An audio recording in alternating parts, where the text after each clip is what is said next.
अपने दुश्मन है। हेलो, अब खुद ही गिरना है और खुद ही उठना है। हेलो, खुद ही रोना है और खुद ही अपने आप को दिलासा देना है। किसी भी सफ़र में कामयाबी के लिए वक्त ज़्यादा लग सकता है, जो भी लगातार चलेगा वो पहुंच जाएगा। यस। और जो भी लगातार चलेतियाँ होंगी वो गिरेगा। हेलो, और वो पहुंचेगा जो गलती करने पे सॉरी बोलेगा और गिर जाने पे उठ जाएगा और उठ के फिर चलेगा। आरसीएम बिजनेस में आपको रॉयल्टी मिले, टेक्निकल मिले, मिलेगी, ज़रूर मिलेगी, 1000% मिलेगी अगर आप लगातार चले।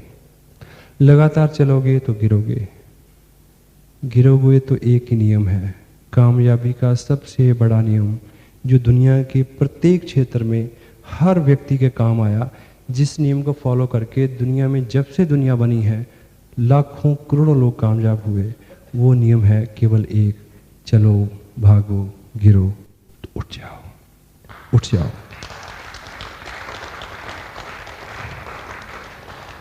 आरसीएम बिजनेस में जो भी मैं आपको बता पाया हूँ, किसी भी नियम पे कुछ भी करके आपको कुछ भी करना हो, कुछ भी बनना हो, कतई मुश्किल नहीं है, बिल्कुल मुश्किल नहीं है।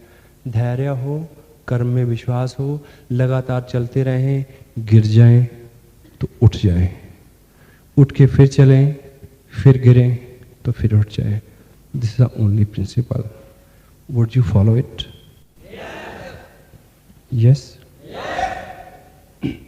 लास्ट में एक छोटी सी पोएम मैं आपको सुनाऊं। यस।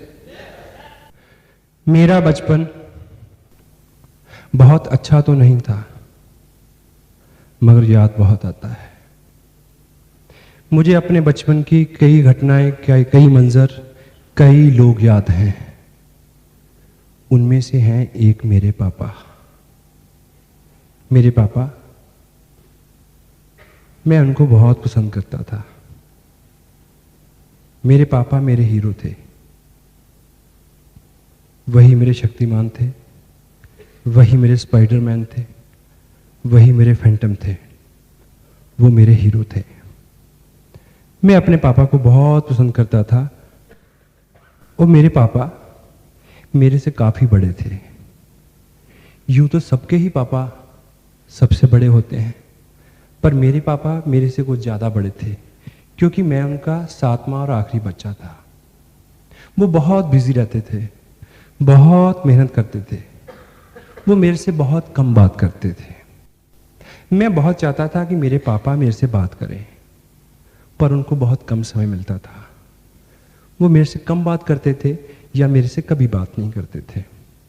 मैं स्कूल जाता था, मैं स्कूल में देखता था कि दूसरे बच्चों के पापा कभी कभी स्कूल आते हैं। मेरा भी सपना था कि मेरे पापा भी कभी स्कूल आए, पर ऐसा कभी नहीं हुआ, कई सालों में नहीं हुआ। मेरे पापा केवल एक बार स्कूल आए थे, जब वो मेरे को स्कूल जमा करने आए थे, उसके बाद नहीं आए। मेरा एक ड्रीम था, मेरा एक सपना था, मैं जो बहुत चाहता था कि दूसरे बच्चों के पापा की तरह मेरे पापा भी कभी स्कूल आए। वो कभी स्कूल नहीं आए, और फिर मैंने कोई ऐसा मौका भी पैदा तो नहीं किया। मैं इतना अच्छा नहीं था वो कभी स्कूल आते, और मैं इतना बुरा नहीं था कि वो कभी स्कूल आते, क्योंकि मैं एवरेज था। एक बार मेरे को पता चला कि हमारे स्कूल में स्पोर्ट्स डे होने वाला है। सभी बच्चे किसी ना किसी खेल में भाग लेने वाले हैं और सब बच्चों के पापा स्कूल आएंगे। मुझे लगा कि शायद मेरे पापा भी स्कूल आएंगे, पर मैं किसी भी खेल में भाग लेने वाला नहीं था। फिर मेरे पापा स्कूल कैसे आते? मैं किसी भी खेल में अच्छा नहीं था, क्योंकि मैं सब खेल खेलता था। फिर मेरे को पता चला कि इस बार खेलों में दौड़ का खेल भी शामिल है, दौड़, रेस। तो मुझे लगा कि इसमें तो मैं शामिल हो सकता हूं, इसमें तो मैं जीत भी सकता हूं, क्योंकि दौड़ने में तो मैं सबसे आगे हूं। मुझे बड़ी खुशी हुई कि अब मौका आया, अब पापा स्कूल आएंगे। मैंने नाम लिखाया कि मैं भी दौड़ में शामिल होऊंगा, 100 मीटर की दौड़ में। मेरा नाम लिखा गया। स्पोर्ट्स का दिन आने वाला था। उससे एक रोज़ पहले मैं घर आया और मैं पापा के रूम में गया। पापा बहुत बिजी थे। मैं उनके पास खड़ा हो गया। मैंने बोला, पापा कल हमारा स्कूल में स्पोर्ट्स डे है, मैं भी भाग ले रहा हूँ, सब बच्चों के पापा स्कूल आने वाले हैं, आप भी स्कूल आओगे। मैं ये कह के चुप हो गया। काफ़ी देर खामोश रहा, वो भी खामोश रहे, अपना काम करते रहे। काफ़ी देर बाद उन्होंने वो जवाब दिया जिसकी मुझे उम्मीद थी कि चल अपना काम कर। मैं निराश होकर उनके कमरे से बाहर आ गया। मुझे पता था कि मेरे पापा स्कूल आने वाले नहीं हैं। स्पोर्ट्स का दिन आया, सभी बच्चे बहुत खुश थे क्योंकि सभी खेल में भाग लेने वाले थे और सभी के पापा स्कूल आने वाले थे, पर मेरे पापा आने वाले नहीं थे। खेल का समय हुआ, सभी बच्चे दौड़ वाली रेखा पे आके खड़े हो गए। सबके पापा सामने खड़े थे, सभी बहुत खुश थे। खड़ा तो मैं भी था, पर मैं खुश नहीं था। दौड़ शुरू होने की सीटी बजी, 1 बजी, दूसरी बजी, तीसरी बजी तो मैंने सामने देखा पापा सामने हैं। मेरे को बहुत खुशी हुई, मुझे लगा अब मैं जरूर जीतूंगा। सब बच्चे भागे, मैं सबसे तेज भागा, लेकिन क्या हुआ कि मैं 10 कदम भागने के बाद गिर गया। मैं उठा और फिर भागा, उठा फिर भागा, फिर गिरा, फिर उठा, फिर भागा, फिर गिरा, फिर उठा, फिर भागा, फिर गिरा। अब क्या हुआ? अब तो मैं दौड़ शोर की रेखा से 10 गज पहले ही गिर गया। मैंने देखा सभी बच्चे शोर की रेखा पे पहुंच चुके हैं और सभी बच्चे अपने अपने पापा की बाहों में झूल रहे हैं। मैं गिर चुका था। अब की बार मैं उठ के भागा नहीं, सिर्फ चला, आंखें नीची करके। मैंने देखा कि मेरे पापा मेरी तरफ बढ़ रहे हैं, मैं उनकी तरफ बढ़ रहा हूं।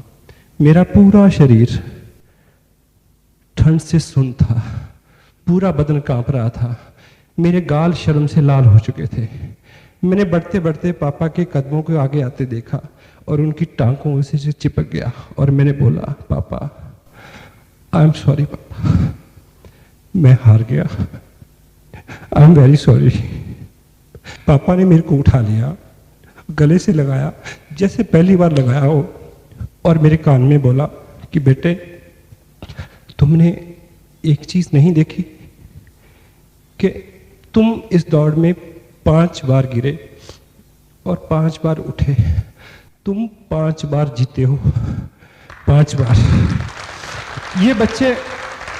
ये सब बच्चे तो इस दौड़ में 1 बार जीते हैं और तुम 5 बार जीते हो। और ये बच्चे तो इस खेल में जीते हैं, तुम जिंदगी की दौड़ में जीतोगे, क्योंकि जिंदगी की दौड़ का एक ही नियम है। जिंदगी की दौड़ का एक ही नियम है, भागो गिरो उठो, भागो गिरो उठो, फिर भागो, फिर गिरो, फिर उठो, फिर भागो, फिर उठो, फिर गिरो, फिर भागो। तुम जीतोगे। तुम इस खेल को क्या, जिंदगी की खेल को क्या, तुम जिंदगी की सभी दौड़ जीतोगे। इस घटना को 30 साल हो गए, इस घटना को 30 साल बीत चुके हैं। वो खेल खत्म हो गया, वो दिन खत्म हो गया, लेकिन मेरी दौड़ अभी भी जारी है। मैं अब भी दौड़ता हूं, दिन में 10-10 बार गिरता हूं, सिर्फ पापा की बात को याद रखता हूं कि गिर जाओ तो उठ जाना, फिर भागना, तुम जीतोगे, सब जीतेंगे।